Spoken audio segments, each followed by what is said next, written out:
Welcome to Voices of Experience, the official podcast of the National Speakers Association. I'm your guest host, Robbie Samuels, virtual event design consultant. You may be wondering where Crystal Washington went. Well, she's here with us today as our guest, and she's going to be speaking with us about no-stress virtual presentations. Let's get started. Hey, Crystal, were you just bored? I mean, why are you on the other side of this podcast interview today? No, I wasn't bored, but I think what happened was I was looking around at a lot of our peers, and I realized kind of the sense of panic that was still happening. And I think that there is this sense of anxiety. And I don't know about you, Robbie, but when all of this first happened, I felt like the first thing that speakers did was they panicked because they were seeing their events canceled. And it felt like about a week after that initial panic, all of a sudden it was technology, and everybody ran out and just started buying things. And I think that's wonderful for some of our members, but just watching some of the reactions on Facebook and conversations, it occurred to me that I think there's some of us that are being held back by this belief that if we don't have all of these things, we can't be successful in business. And we can. So that's why I'm on the other side, because this is what I talk about. And you're one of the most dynamic interviewers I've ever met. So that's why you're on the side that you're on right now. Well, I am so happy to hear that, and excited to be here talking to you about this. And I've noticed this trend too. I think of it as the difference between technology and technique. There's been a lot of people aiming for more tech, but less conversation about technique. What have your observations been around that? Oh man, I think you're so on the money, because even though I'm a technology strategist, I found that what clients are buying is fun. What clients are buying is interaction. What clients are buying is some of the tips, yes, but I don't think anyone is saying, oh man, this speaker had the best slides, they're the best person we had for the whole event. Or, woo, I sure like the way their picture-in-picture looks. They're obviously better than the other person who was low tech but had us laughing the whole time and having a ball in chat. So I think we have to be very careful to understand what our clients hire us for. Some clients hire speakers because they do have fancy setups, even in person. But some clients, they hire us for different reasons. And I think we have to be careful not to get away from the why clients want to hire us. Yeah, it really comes down to purpose first when we're designing our experiences online, whatever that may be, and knowing your client and their client's expectations. And I think that compare leads to spare, right? Like if we're trying to be, when you just said people who have the most amazing in-person setups, I thought of Van Halen. Okay. We're not all to the point where we need to have, no brown M&Ms. Right. But some people think they should compare themselves to speakers who are like that. Right. And I think that's not what your clients are looking for. Right. Well, and what's funny is there isn't even a correlation between how much technology you're using and how much you're getting paid. That's what's been really interesting to observe. I have seen very low-tech setups, even some of my setups that are polished. They look nice, but I don't have tons and tons of stuff going on. And clients are paying full fee for some of these types of events. Whereas we also know people who have all the technology and are making less. And so I think if we focus too much on, you said client expectations. If we get away from client expectations, we lose. Because I remember at the beginning of this, even I was like, to one of my clients, well, I could do this thing where I'm standing up because I have the fancy lighting and I don't use it very often. I have the capability. And I remember going through all these things I could do, and I could do this. My husband's a photographer and it'll be great. And the client said, what we'd love, Crystal? We would love for you to be sitting in front of your laptop and just that. And it was like, womp, womp, womp. But that's what they wanted, right? So I think, client expectations, you nailed it. Events are down to its purest form about content and connection. It was the reason we got on planes. Moment of silence. Okay, got on planes. We would travel to locations to share, to connect, and to meet each other. It wasn't just about content. It was about the people we had the ability to possibly meet.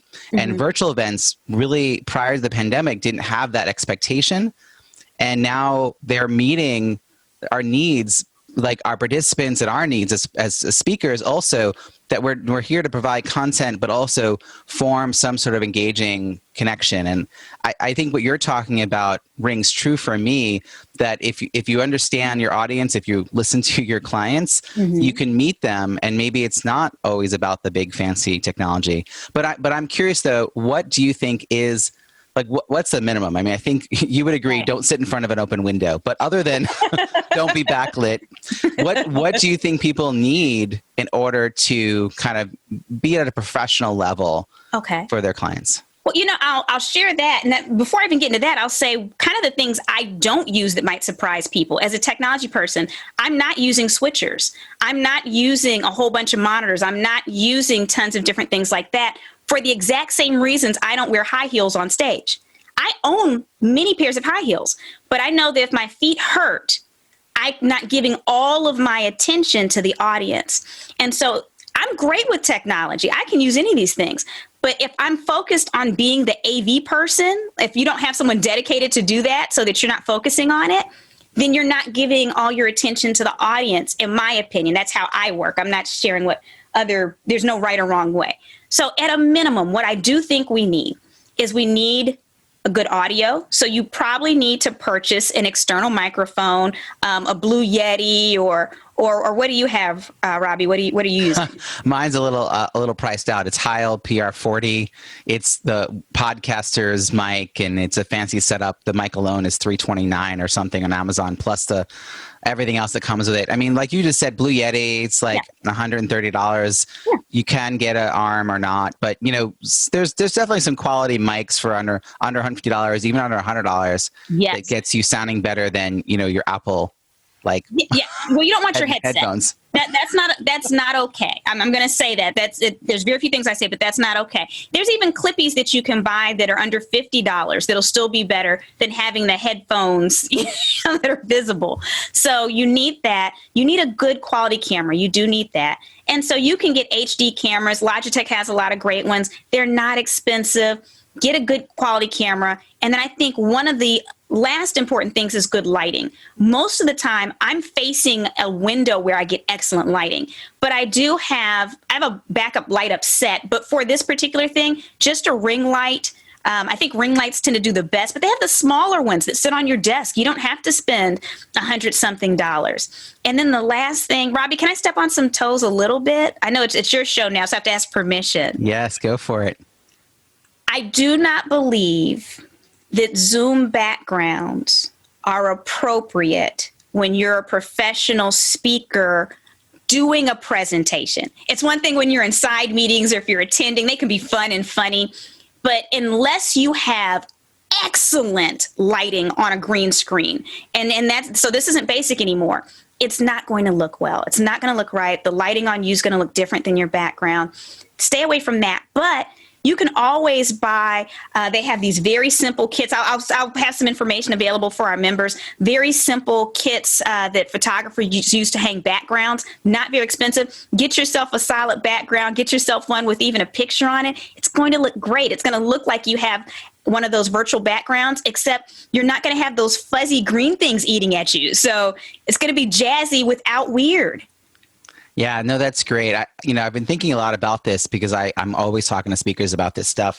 And what I've realized is that a lot of people are focusing on the best tech, and yet they end up spending a lot of time hiding behind their slides. Yeah. And I think one of the things we can do as speakers is figure out how to move between our slides and then actually just speaking to our audience and plan less content. Yes. I feel like there's just so much more room for conversation than we think there is in an online space. Oh, definitely. And here's the thing. So I use Prezi Video because our friend Brian Fanzo, he's the one who told me, I've used Prezi for years, but he was like, you do know they have new Prezi Video. And this was right at the beginning of all this. And I looked into it and I was like, what? So that's why I don't have to use switchers or anything, because it works perfectly. But just by pushing 1, 2, or 3, I can change the way the screen looks. So if I want it to be me and the slide next to me, I just push 2. If it's just me, 1. I push 3 if I just want it to be just the information. And I can go forward or backwards. It's very simple, and it doesn't take a lot of extra work. But, what I love what you said, Robbie, is about leaving space and not too much content. Because when we leave space, now we can gamify. Now we can add elements. And so I have a lot of games in my presentations. I hire external people to come in and do all kinds of cool things in my presentations. I even hired, and when I say hire, it means I pay people, our own Rob Ferret came in and did a game show for one of my clients, and they were so tickled. So the more fun we have with our clients, the more we make them smile while delivering their expectations. That's what their hire is for. And again, many of them are getting back to that full fee again. It does exist, and it's not based on technology. So I'm curious, you were saying earlier, like, even though you can use all this technology, you don't want to be distracted by it when you're presenting. Yes. So how do you know when you should have someone helping produce? Like, what's the tipping point for you? I think you need to have someone produce when it's too much technology and you just can't focus on the presentation. I ask for a lot of help in my virtual presentations. So my clients are required to provide me with a host. I mean, I can hire one if they don't have one, so that even as we're going along, if I'm wondering, okay, are there chat questions? I'm not stopping to look at chat. I need to be focused on balancing the presentation. I can say, hey, Robbie, let's take a second and see, do you see 2, really urgent questions that are happening in chat? Or what are people saying in chat right now? And so you can have these dynamic conversations. Anything that takes your attention away from delivering the experience, to me, is when you need to pull in more people. Yeah, no, that's great. I feel like a lot of folks would benefit by understanding how to interact and work with a host or work with a producer to maximize their gift, which is speaking and sharing and I don't understand. It's like when people start a podcast and decide to edit their own audio. I'm like, really? That's the part you love? So similar here, it's like the reason, here's something I think about, Crystal. When we went to events in person, we were talent. That was sort of the end of the entire sentence. Right. Now we're scouting locations, figuring out the AV. We're bringing in our own engineers. We're training our hosts. It's a lot. We used to literally show up. They would pamper us. They'd be like, here's your water. Oh no, I'll hand out that handout for you. Check in with the AV team. They'll hook you up with the right mic. And a makeup person's coming. And now it's we got to do our own everything, our own lighting. So if you can farm any of that out, it feels like the technology piece is one that if you're going to add more, to find more people to help with you, how do you find the right people though? Because it does feel like everyone's sort of, I know how to do this. I'm perfect. I'm certified. I mean, it's how do you know? So I'm going to be very honest. I may not be the best person to ask, because the only couple times I farmed it out, it has actually been to professional AV people. Okay. So I'm not the best person, but the truth of the matter is some of us members have really talented family members. Some of us have talented peers. So for instance, Karen McCullough, who's one of our members, lives down the street from me. If Karen ever needed someone to give her backup, I'm great at tech. I could run over to her house and run it for her. So I think even tapping into our own network, our chapter people, if we're able to, because some of us are practicing different types of social distancing. Please show up with your masks. If you're immune compromised, don't do it at all. But if you can get a little bit of help, just ask one of your peers that's techie. Oh, and actually, some of it might just be having them be a host for you and you a host for them. Yes.